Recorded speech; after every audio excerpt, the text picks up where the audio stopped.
నాన్నా నాన్నా ఉమ్, ఆ, చాలా రోజులుగా మీకు ఒక విషయం చెప్పాలనుకుంటున్నాను నాన్నా. చెప్పమ్మా. ఆ, నేను ఒక అబ్బాయిని లవ్ చేస్తున్నాను నాన్నా. Very good. ఎవరతను?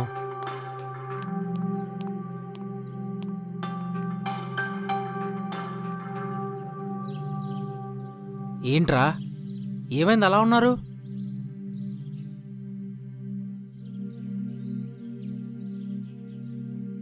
ఏంటి వెరీ గుడ్?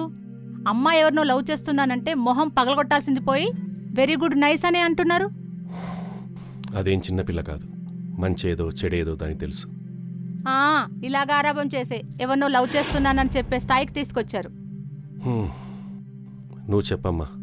అడుగుతుంది మిమ్మల్నేరా, ఏమైందో చెప్పండి. ఏంటయ్యా ముగ్గురే వచ్చారు, నాలుగో అతనేడి? నాలుగో అతనేడంటే ముఖాలు చూసుకుంటారేంటయ్యా? ఏ రాలేదా? అవకాశం రాలేదంటారు. తీరా అవకాశం ఇస్తే మీరు రారు.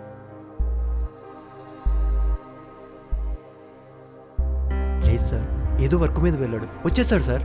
సినిమా కంటే ఇంపార్టెంట్ వర్కా? అదేంటో చెప్పండి. నేను రాసుకున్న కథ నలుగురు ప్రాణ స్నేహితులది. అందులో ఏ ఒక్క క్యారెక్టర్ రాకపోయినా మిగతా 3 క్యారెక్టర్లకు వాల్యూ ఉండదు.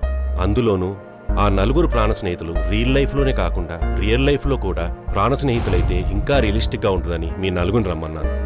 మీరేమో ఒకరిని వదిలేసి వచ్చారు. ఒక్క అవకాశం ఇవ్వండి సార్, ఈసారి మా అవన్నీ తీసుకొస్తాం. ఇదే మాట ప్రొడ్యూసర్ చెప్పమంటారా? సంవత్సరం పట్టిందయ్యా ఈ సినిమా ఓకే చేయడానికి. ఇవాళ మీ నలుగురిని పరిచయం చేస్తా అన్నాను. మీరేమో ముగ్గురే వచ్చారు. మీ వల్ల నాది కూడా పోయేలా ఉందయ్యా అవకాశం. ఎందుకే వస్తారు ఇండస్ట్రీకి కమిట్మెంట్ లేకుండా? వెళ్ళండి.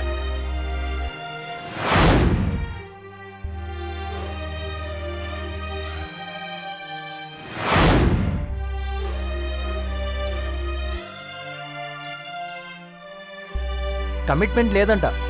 ఎవరికి? నీకా? నీ వల్ల మాకా? ఒక్క అవకాశం నీ ఎన్ని నెలలు తిరిగాంరా. తీరా అవకాశం వచ్చేపాటికి తమరు లేరు. అసలు ఇదంతా కాదు. నిన్న ఎక్కడికి వెళ్ళావు? ఫోన్ చేస్తే లిఫ్ట్ చేయనంత బిజీగా ఉన్నావా?